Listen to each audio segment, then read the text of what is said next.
오늘 우리가 살펴볼 하나님의 말씀은 이사야서 3장 13절에서 4장 6절까지의 말씀입니다. 저와 여러분이 한 절씩 교독하고 마지막 절 말씀은 같이 합독하겠습니다. 주님께서 재판하시려고 법정에 앉으신다. 그의 백성을 심판하시려고 들어오신다. 주님께서 백성의 장로들과 백성의 지도자들을 세워놓고 재판을 시작하신다. 나의 포도원을 망쳐 놓은 자들이 바로 너희다. 가난한 사람들을 약탈해서 너희 집을 가득 채웠다. 어찌하여 너희는 나의 백성을 짓밟으며 어찌하여 너희는 가난한 사람들의 얼굴을 마치 맷돌질 하듯 짓뭉갰느냐. 만군의 하나님이신 주님의 말씀이다. 주님께서 말씀하신다. 시온의 딸들이 교만하여 목을 길게 빼고 다니며 호리는 눈짓을 하고 다니며 꼬리를 치고 걸으며 발목에서 잘랑잘랑 소리를 내는구나. 그러므로 나 주가 시온의 딸들 정수리에 딱지가 생기게 하며 나 주가 그들의 하체를 드러낼 것이다.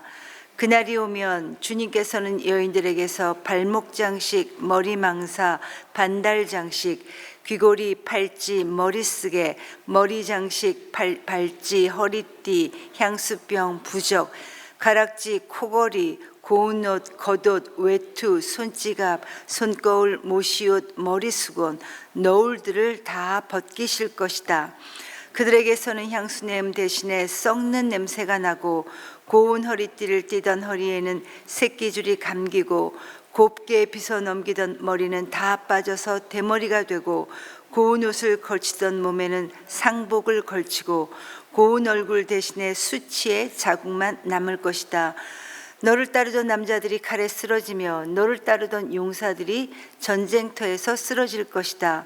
시온의 성문들이 슬퍼하며 곡할 것이요 황폐된 시온은 땅바닥에 주저앉을 것이다. 그날이 오면 7 여자가 한 남자를 붙잡고 애원할 것이다. 우리가 먹을 것은 우리가 챙기고 우리가 입을 옷도 우리가 마련할 터이니 다만 우리가 당신을 우리의 남편이라고 부르게만 해주세요. 시집도 못 갔다는 부끄러움을 당하지 않게 해주세요.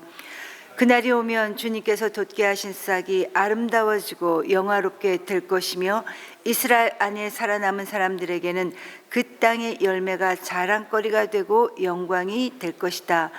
또한 그때에는 시온에 남아있는 사람들, 예루살렘에 머물러 있는 사람들, 곧 예루살렘에 살아있다고 명단에 기록된 사람들은 모두 거룩하다고 일컬어질 것이다. 그리고 주님께서 딸 시온의 부정을 씻어주시고 말끔히 닦아주실 것이다.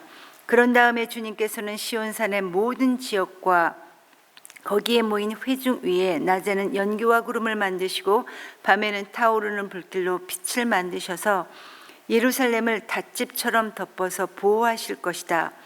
하나님께서는 예루살렘을 그의 영광으로 덮으셔서 한낮의 더위를 막는 그들을 만드시고 예루살렘으로 폭풍과 비를 피하는 피신처가 되게 하실 것이다. 아멘. 여러분, 오늘 본문의 말씀은 백성들을 착취해서 자기네들 배를 불리는 이 유다 고위층들과 또 경건하지 못한 이 교만한 시온의 딸들을 하나님께서 심판하시겠다, 이런 내용으로 그 말씀이 시작되고 있습니다. 여러분, 이사야서 전체에서 중심이 되는 주제는 가장 중요한 거룩입니다. 하나님 앞에서의 거룩. 그래서 이스라엘의 거룩하신 하나님이라는 이 표현이 이사야서 전체에 무려 25번이나 등장할 정도로 이사야서는 거룩이라는 주제를 계속해서 강조하고 있습니다. 그렇기 때문에 거룩하신 하나님 앞에 당신의 선민인 이스라엘 백성, 우리 하나님의 자녀들도 하나님 앞에 거룩해야 한다는 것입니다. 그런데 하나님의 백성들이 그렇게 하지 못했습니다. 하나님의 백성들은 하나님의 선민이었음에도 불구하고 거룩하신 하나님을 멀리했고 거역했고 배반했습니다. 하나님도 섬기고 또 겸하여 우상도 같이 섬기는 이런 배반을 하나님께 드렸습니다. 3장에서는 특히 교만한 여인들의 사치와 허영이 하나님께로부터 책망을 받는데, 이들은 부유한 남편을 둔 기혼 여성으로서 화려한 장신구, 부, 권세 이런 것들을 과시했지만, 그러나 하나님은 그들의 아름다움과 영광을 내가 거두어 가시겠다 이렇게 말씀하십니다. 전쟁이 닥치고 그 전쟁으로 인해 많은 남자들이 죽을 것이고 슬픈 곡소리가 울려 퍼질 것이라는 이 심판의 선언을 하는 여기까지가 바로 4장 1절까지의 내용입니다. 그런데 여러분, 이 심판의 이야기는 여기에서 끝나고 있지 않습니다. 여호와는 구원이시다라는 이 이사야의 이름의 뜻처럼 하나님은 우리의 죄를 심판하시되 남은 자들과 함께, 소수의 남은 자들과 함께 하나님의 거룩하신 나라를 다시 세워가시기를 원하신다는 회복의 이야기가 있는 내용이 바로 4장 2절 이후의 내용입니다. 4장 2절입니다.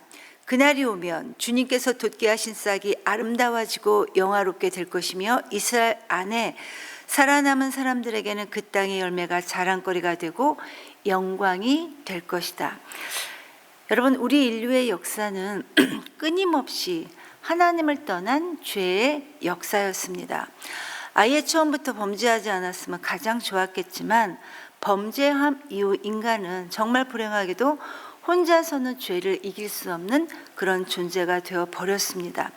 하나님 없이 예수 그리스도를 의지하지 않고는 결코 인간은 죄의 권세를 이길 수 없게 되었다는 겁니다.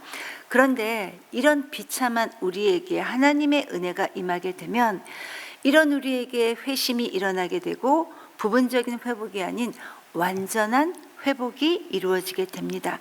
4장 2절에서 말하는 그 날이 바로 이 완전한 회복의 날을 말하고 있습니다. 즉 그날은, 4장 2절에서 말하는 그 날은 물론 심판이 임하는 날이기도 하지만 동시에 우리 죄인들이 정결케 되는 그러한 영광의 날도 될 수 있다라는 이 말입니다. 왜냐하면 우리 하나님께서 무너진 그곳에 주님의 싹이 피어나게 할 것이기 때문입니다. 2절에서 말하고 있는 주님께서 돋게 하실 그 싹이 정확하게 무엇을 의미하는지는 잘 모르지만 아마도 메시아이실 것이다 라는 해석도 있고, 그래서 다윗 왕조가 지금은 망한 것처럼 보이지만 그루터기에서 새 싹이 돋아나듯 예수 그리스도께서 나타나서 이제 이 무너진 나라와 무너진 신앙을 다시 세운다는 이런 의미로 이제 첫 번째로 해석되기도 합니다. 그리고 두 번째 의미는 하나님께서 이 유다 백성들 가운데서 다시 돋게 하시는 이 축복의 기운이 아름답고 영화롭게 그들 가운데 피어날 것이다 라는 이런 의미로도 해석할 수 있는데, 많은 학자들은 이 두 가지의 의미를 함께 받아들입니다. 즉 타락한 이스라엘 백성들은 물론 하나님의 심판으로 황폐해지겠지만, 그러나 하나님은 그 땅에 다시 풍성한 복을 내리심으로 새 통치자 곧 메시아를 세우고 아름다운 공동체를 다시 회복시켜 주신다는 것입니다. 그래서 소수의 남은 자들을 회복하고 그 공동체는 다시 하나님의 아름다움과 영광을 드러내는 이러한 백성들이 될 것이라는 바로 이 소망의 메시지입니다. 그래서 2절에서는 메시아를 통한 남은 자들의 회복을 말했다면 3절에서는 그 남은 자들의 거룩이 회복될 것이다 라는 이 사실을 말씀하시고 있습니다. 즉 하나님의 백성들은 지금은 타락했지만 하나님께서 심판을 통해 오히려 그들을 정화시키고 여전히 하나님 앞에서 거룩하게 남아있는, 하나님의 거룩을 지켰던 이 남은 자들에게 복을 주시고자 함이 바로 하나님의 심판의 목적이라는 것입니다. 그래서 여러분, 이 이사야가 전하는 심판의 선언은 사실은 그 자체가 구원이기도 하고 또 하나님 나라의 영광이 드러날 것을 바라보는 우리의 비전이기도 하다는 것입니다. 앞서 2장에서 노래했듯이 비록 예루살렘은 망하고 그곳에 유다 사람들이 아닌 이방 사람들이 모여들어 야곱의 하나님을 섬기게 되겠지만, 그러나 그렇다고 해서 유다 사람들이 그곳에 아주 없었던 것은 아니었습니다. 그 가운데서도 하나님 앞에 거룩함을 지키는 소수의 남은 자들도 있었다는 겁니다. 그래서 3절에 있는 이 시온에 남아있는 자, 예루살렘 안에 생존한 자 중에 기록된 모든 사람들이 거룩하다 칭함을 얻게 된다, 이렇게 말씀하시고 있습니다. 즉 하나님의 계획은 타락한 예루살렘, 타락한 이 백성들을 심판하신 후에 새롭게 나온 싹을 아름답고 영화롭게 하시는 것이었습니다. 그래서 심판의 영, 불의 영이 임해서 모든 것이 파괴된 것처럼 보이지만, 그러나 그 심판은 끝이 아니라 바로 새로운 시작이라는 것입니다. 여러분, 이것은 단순한 정화가 아닙니다. 하나님께서 다시금 그들 가운데 내가 너희와 함께 하시겠다라고 이렇게 하시기 위해 일하신, 우리를 향하신 하나님의 열심이라는 겁니다.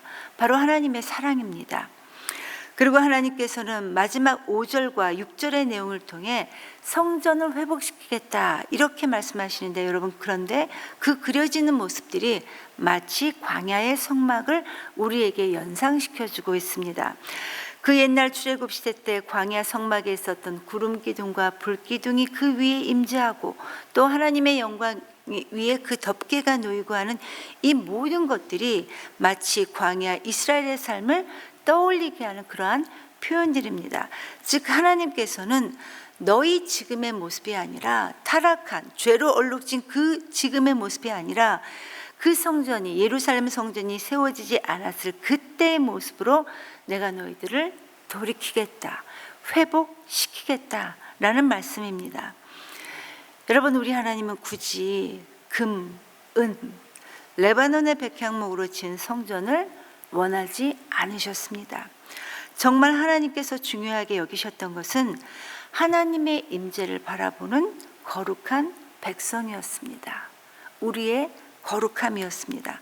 그런데 이스라엘 백성들이, 유다 백성들이, 그리고 우리 하나님의 자녀들이 이 사명을 제대로 감당하지 못하자 하나님은 그들을 그 땅에서 내쫓아 버리시고 그 자리에 이방인들을 모아 그 역할을 대신하게 만드셨다는 겁니다. 그리고 유다 백성들 중 소수의 남은 자들, 주님 앞에 거룩함을 지켰던 이 소수의 남은 자들을 통해 영광을 받으시겠다, 이렇게 말씀하시고 계십니다. 성도 여러분, 이사야서의 하나님은 심판하시고 구원하시고 회복시키시는 거룩한 하나님이십니다. 물론 우리의 죄를 용납하지 않으시지만, 그래서 심판하시지만, 그러나 이 심판을 통해 우리를 정결하게 하시고 우리를 다시 새롭게 하여 구원해 주신다는 것입니다. 그리고 우리 하나님이 이 구원받은 백성을 거룩하고 의로운 공동체로 다시 회복시켜 주십니다. 오늘 말씀을 통해 우리 역시 신앙의 본질, 우리 역시 초심으로 돌이켜야 할 때가 아닌지 우리 스스로를 돌아보는 시간을 가졌으면 좋겠습니다.